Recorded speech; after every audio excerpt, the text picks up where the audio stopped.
Hello, my name is Nisaba and I'm a school wellbeing practitioner. Welcome to part 2 of this recorded workshop on building confidence and managing anxiety in your child. Before we start, you may want to make sure that you're in a quiet space and you've got a pen and paper in case you want to write anything down. In workshop 1, we thought about anxiety in children and explained different factors that can contribute to the development of anxiety. In this session, we're going to be exploring strategies to manage your child's worries. We'll also be having to think about some of the ways in which you can manage your own worries as a parent or carer. The COVID-19 pandemic has affected all of us, and it's very understandable that many children and families would have been feeling anxious during this time. These feelings are very normal. And whilst we have not been in this situation before, this workshop draws on the existing evidence based around anxiety to think about how you can support your child in the current context. In part 1 of this workshop, we discussed how anxiety presents itself in children, usually through their thoughts, their worries, through behaviours such as avoidance and physical symptoms. Some fears and worries are normal, but they can become a problem when they get in the way of everyday life. There are many factors that contribute towards the development of a child's anxiety, and anxiety is kept going by things that children do and by things that other people do in response to the anxiety, and also by the environment around them. We also know that parents and carers can respond in ways that are helpful. As we mentioned in part 1 of the workshop, it's what you do as parents and carers when your child is anxious and when you are anxious about your children that matters. It's parental nature to protect your child. If your child seems vulnerable to you, then of course you'll be on the lookout for signs that they're in danger. This has advantages and disadvantages. So for example, reassuring your child too much or letting them avoid things can unfortunately keep their anxiety going. It's also important to notice how you are feeling and managing your own feelings of anxiety before trying to respond to your child's feelings. Before we start, take a moment to pause the video and think about some of the strategies that you already use to calm your child down when they're feeling anxious. Which ones are helpful? Which ones are less helpful? The first strategy that we're going to have a think about is called containment. Containment is a strategy that is taken from child psychotherapy and is very relevant and useful for helping us to understand anxiety. Containment is where a person receives and understands the emotional communication of another without being overwhelmed by it and communicates this back to the other person. This process allows the other person to manage and make sense of what they're feeling. At different ages, children struggle with different anxieties. Sometimes these connect to experiences they're having at school or at home, like the beginning of a new school year, social distancing measures at school, fear of catching germs, of catching COVID, and those sorts of things. But other times, children can't understand or recognise their fear or their worry. And when children are worried, they may start to avoid certain places or situations as a way of managing their fears. It may feel easier, for example, to get angry, to refuse to go to school, or not want to stay overnight at a friend's house than to tell you about the thoughts inside their heads or the feelings inside their bodies.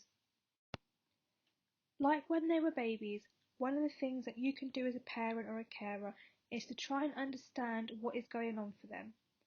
Although you may not have any answers or solutions, recognizing that they are struggling with something and trying to make sense of it, however hard, can help them to feel less alone with the difficulties, and in turn help them to do the things that they are worried about anyways.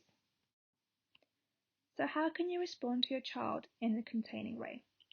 First, let your child know that you're available to talk, but don't force them to talk. Children and young people often find it easier to talk while doing other activities, like drawing, doing some baking, or playing a video game. So if your child finds it hard to tell you what's wrong, you can ask in a more indirect way, like asking them to tell you one good thing and one bad thing about their day. Try and model a calm response. Parents and carers get anxious too. We worry about the impact of coronavirus on the world and on those we love. We know that children are good at noticing when other people around them are anxious and will watch the behaviour of others to work out whether they should also be feeling anxious themselves. So even if you're feeling anxious on the inside, you can help your child by trying to model a calm response on the outside. This will help to reassure them that things might be difficult, but they are manageable. Be curious and listen. There's a real pull in parents and carers to want to protect their children from difficult things, to tell them there's no need to worry, and to jump into finding solutions to make them feel better. But first, spend time listening to your child, asking them questions and being interested in how things are from their perspective. Be accepting of their worry, their anger and sadness about how things are at present. Let them know that their thoughts and feelings are understandable. Your physical presence can be really important as well. Often the first step is just giving your child a hug or a kiss to let them know that you've noticed that they're upset or worried. An example might be that your child comes out of school crying. Let's think how you might respond. You might demand that your child tells you what's happened. You might also approach the teacher and ask them what has happened as well. This might result in you getting frustrated or annoyed with the child or with the teacher. Sometimes these responses happen just because we're really trying to protect our children, or there are innate parental responses. But this in turn could leave your child feeling more upset or more worried. A containing response could instead be to give your child a kiss, or another way of letting them know that you've noticed they are upset. You could say, "It looks like you've had a bad day. Let's go home." And when you get home, you could give them a drink and a snack and slowly talk about what's happened at your child's pace. Taking your time and not reacting too quickly enables children to feel understood and gives them the space to think of their own solutions to the things that they're worried about. You'll remember in part 1 of this workshop, we discussed how when we're anxious, the fight, flight, freeze response is triggered in our bodies, which can lead to physical sensations such as headaches, stomach aches, sweaty hands, and tense muscles. It can be really helpful to educate your child about these physical symptoms, as often children misinterpret them as meaning that there is something seriously wrong with them. And this can lead them to feel more anxious, and a vicious cycle can then develop. Learning that these are normal responses to anxiety and that although they're unpleasant, they're not dangerous and will help to break that cycle. Resources that can be used to teach children about the fight, flight, freeze response are included at the end of this video and in the description box. We'll also talk a bit about ways to manage a child's physical symptoms later on in the video. As we talked about earlier, it's very easy to get into a pattern of having to provide your child with lots of reassurance. And this is very understandable, and it's okay to give a bit of reassurance, but we know that it doesn't work to stop the anxiety in the long term, as the child isn't developing the skills or confidence to manage their anxiety themselves. So instead of reassuring the child, it can be helpful to help them to identify and stand up to their anxious thoughts.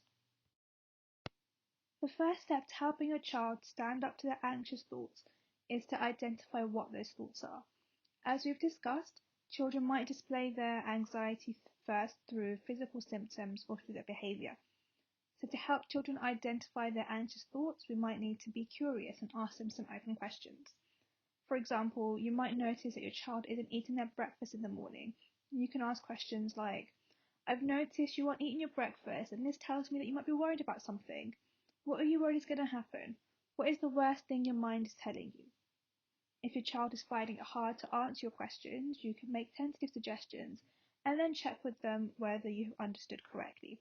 For example, you might say something like, "I think you might be scared about not being able to do the schoolwork and getting into trouble. Am I on the right track?" Talking about their anxious thoughts can be hard work, difficult, or even scary for children, so it can be helpful to try and make it as fun and as appealing as possible. For younger children, you can use toys to help them to talk about their worries. For older children, you could combine it with a treat, like sharing a hot chocolate, and you can suggest that your child does something nice afterwards, like watching their favourite film. A really important part of this is to accept their worries. This isn't the same as agreeing with them, but it's important to show that no matter how unlikely their worries are to happen, you're listening to them and understanding that their worries are important. And it's really helpful to validate your children's feelings, as it will help your child to feel safe to open up more. Children can often feel silly for having their worries or afraid that they're going to get into trouble for worrying, as we're often told not to worry, so it's important to communicate your understanding and empathy for their fears. Once you've identified a child's anxious thoughts, it can be very tempting to want to give your child solutions or to try to reassure them. This might help in the short term, but in the long term, what it does is it helps to keep your child's anxiety going, as they won't have had the opportunity to learn that there might be a different way of viewing things or to try and learn how to manage their worries on their own. So what research has shown is that it's much more effective to support your child to develop a different perspective so that they no longer expect that something bad is going to happen or that they're not going to be able to cope. An example would be a child who is going back to school after a long lockdown period and is worried that her friends will not want to play with her. So you could ask, for example, why she thinks that this is going to happen and if there is anything that would suggest that it might not happen. You could ask her how she would cope if that situation did happen, and this might help her to learn that her anxious expectations about her friends not wanting to play with her is unlikely to happen, and even if it did happen, she'd be able to cope. Another strategy to help your child to overcome their anxiety is to help your child to do the things that they might be avoiding and to test out some of their fears. You can help them to get interested in standing up to their anxiety. Help them to think about what it is their anxiety is stopping them from doing. What would they like to be able to do that they can't do at the moment? Agree with them a goal that they would like to work towards, and then break it down into smaller steps using a step-by-step plan. Give your child a reward each time they reach a step, as this will help to motivate them. It might be helpful to think with them about what helpful thought they could have for each step to help them in the moment. After they complete each step, get them to review whether the step was as bad as they thought it would be. This is important to help them to learn that their anxious expectations didn't come true or that they were able to cope better than they expected. This is an example of a step-by-step plan that you could do with your child. Take some time to pause the video and look through the different steps that you can take to build a plan with your child. A step-by-step plan could be useful for helping a child to face a fear of going back to school after lockdown, or maybe asking a question in an online lesson during lockdown. So using the example of asking a question in an online lesson, possible steps that you might want to include might be to first have your child sit through the whole lesson and write down questions that they would have liked to ask the teacher. And then the next step might be leaving a thank you comment for the teacher at the end of the lesson. The next step might be emailing the teacher a question after the lesson, and younger children might need some help with this.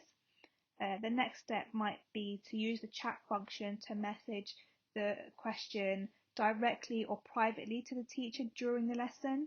The step after that might be to use the chat function to send a question to the teacher, not directly, so that other children in the class can see.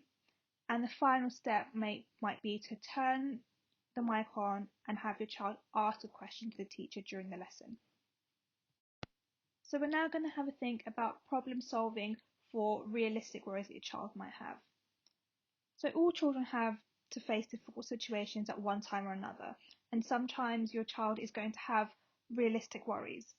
And we might want to solve the problem ourselves as parents and carers, which can be helpful sometimes. But as your child gets older, it's important that we also teach them how to solve problems themselves. Here is an example of how you could problem solve a realistic worry with your child. In this scenario, the worry this child has is, I've missed lots of my lessons, I'm behind with work, and I'm not going to be able to keep up.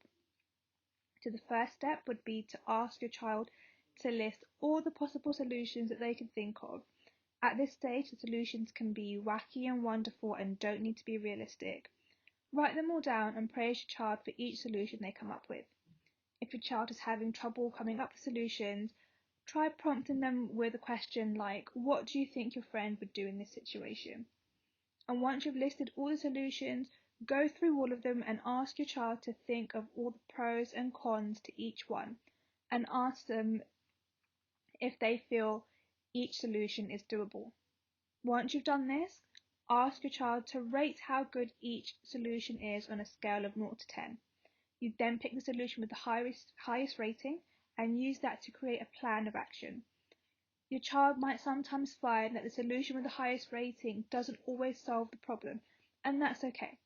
That will teach your child that solving problems isn't always straightforward. Sometimes they'll need to go back to the drawing board and try a few different solutions. Children who are anxious can get stuck in a pattern of spending a large portion of their day worrying. In addition to the strategies that we've already described, it can be useful to limit worry and teach your child distraction techniques. Introducing worry time can help to put a limit on the time that your child spends worrying. Agree a time of day to think about your child's worries or a time to write in a worry book. It might also be helpful to have a worry box or a worry jar. A worry jar or a worry box is a place for your child to write down and put all of their worries so that they don't need to think about them at the present moment. It's a way of storing them or putting them away for safekeeping. Just knowing that their worries are contained in a jar or a box can free your child from having to replay them in their minds. Distraction techniques can also help your child with managing anxious thoughts and worry. Try asking your child to count backwards from 20 in twos, asking them to imagine a big red stop sign to stop their worries. You can get them to be involved in some absorbing activities like building or making something, getting active. Ask your child to describe something that they can see in detail, or try to get them to spell the names of people in their family. Make a time of day to think about your worries or a time to write in a worry book. As you've said, children often express their anxiety as physical symptoms. It's important that you acknowledge what they're experiencing and that it's not a nice feeling, but then move on to strategies for how they can manage those feelings. Relaxation and grounding strategies can help. There are a number of relaxation strategies that can be useful. Breathing techniques are a good place to start. It sounds so obvious, but when we are in the moment and feeling anxious, we tend to forget to breathe. So slowing down our breathing helps to calm our body down and interrupts the fight, flight, freeze response. So ask your child to take a deep breath in through their nose for 4 counts and breathe all of that air back out through their mouth for 4 counts. Repeat this with your child until they're calm. Lots of children also like progressive muscle relaxation. This technique can help us to recognize how different our bodies feel when we're tense and when we're relaxed. So ask your child to tense their hands by making fists, like they're trying to squeeze all the juice out of a lemon. Get them to count to 4, then relax their muscles, take a deep breath in through their nose and out through their mouth. Then get your child to tense their arms like they're showing off their muscles. Again, get them to count to 4, relax their muscles and take a deep breath in through their nose and out through their mouth. And continue this using different muscles throughout the body. Mindfulness can also be useful. There are lots of apps for this that children can use. These include Smiling Mind, Chill Panda, and Sleep Meditation for kids. Lots of children also find sensory activities help to calm them down. This can include stretching, sensory bottles, playing with silly putty, and having a bath. And the most important thing to remember about relaxation strategies is that they work best when you practice them often, when your child is calm, as this makes it easier for them to remember to use in the moments when they're feeling anxious and need them most. We'll provide more links to relaxation strategies at the end of the workshop and also in the description box. Grounding techniques are also useful in redirecting your child's focus away from their anxious thoughts. One technique you can try is to ask your child to name 5 things they can see, 4 things they can touch, 3 things they can hear, 2 things they can smell, and 1 thing they can taste. You can also ask them to try to name an animal for each letter of the alphabet, and if your child is older and able to, you can ask them to count backwards from 60 in threes or try to spell their name backwards. Anxiety in children is reduced if they believe that they have the ability to cope with difficulties. You can help by showing your child that you're confident that they can manage their worries and by helping them to recognize their strengths and positive qualities. Praise your child when they display brave or give it a go behavior. Talk to them about how they've coped with difficulties in the past. Encourage them to have an internal voice that says, have a go, I can do this.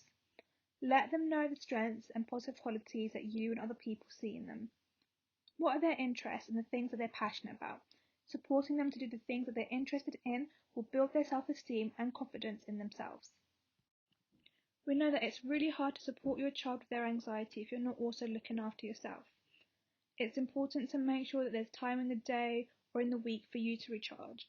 So like the analogy of securing your own oxygen mask first on a plane, it's important that you put on your own oxygen mask first before helping others. Research shows that regularly making time for small, nourishing activities builds our inner resources and helps us to cope with stress. These nourishing activities don't have to be big. They can be as simple as going for a walk, taking time to read a book, or even just a quick coffee break and a chat with a friend or a family member can improve your ability to cope throughout a stressful day. So take some time to think about the different self-care activities that you do, both in and outside of work or other commitments, and if there's anything that you'd like to do more of in your day. So finally, we're going to have a think about the backup team. So the backup team is comprised of people who you turn to for different types of support. So some people might be great at providing you with emotional support, whereas others are better at providing you with practical support, and others are great when you just want to have a laugh and distract yourself. So spend some time thinking about who is on your backup team. The backup team works better if the people who are on it know that they're on it. So have a think about how you could let people know that they're on your backup team. And thinking about a backup team is also a great exercise for you to do with your child. So the main points we've discussed in this workshop video is trying to manage your own anxious behaviour as a parent or a carer. Don't keep reassuring your child. It's better to help them to learn how to manage their own worry. Support your child in gradually facing their fear and learning to solve problems. Promoting brave behaviour where your child stands up to anxiety and has a go at doing something. Paying attention to the brave behaviour. Give clear and specific praise for it. Model brave behaviour to your child and allow and encourage independence. If you would like to speak to someone about the anxiety your child is experiencing, or you would like some support with understanding and implementing some of these strategies that we've talked about in this workshop, then you can speak to your child's school who can refer you to our service, or you can refer yourself by contacting Islington's Social, Emotional and Mental Health Pathway on 0207 527 7400. If your child's difficulties have been around for a long time and are having a severe impact on their life and your life, Islington CAMHS might be a more appropriate service. They can also be contacted via Islington's Social, Emotional and Mental Health Pathway on the same number. If you would like to read more about the information that we've covered in these two workshops, we'd recommend reading Helping Your Child with Fears and Worries by Kathy Creswell. The information is on screen and also in the description box. Here are some other useful resources.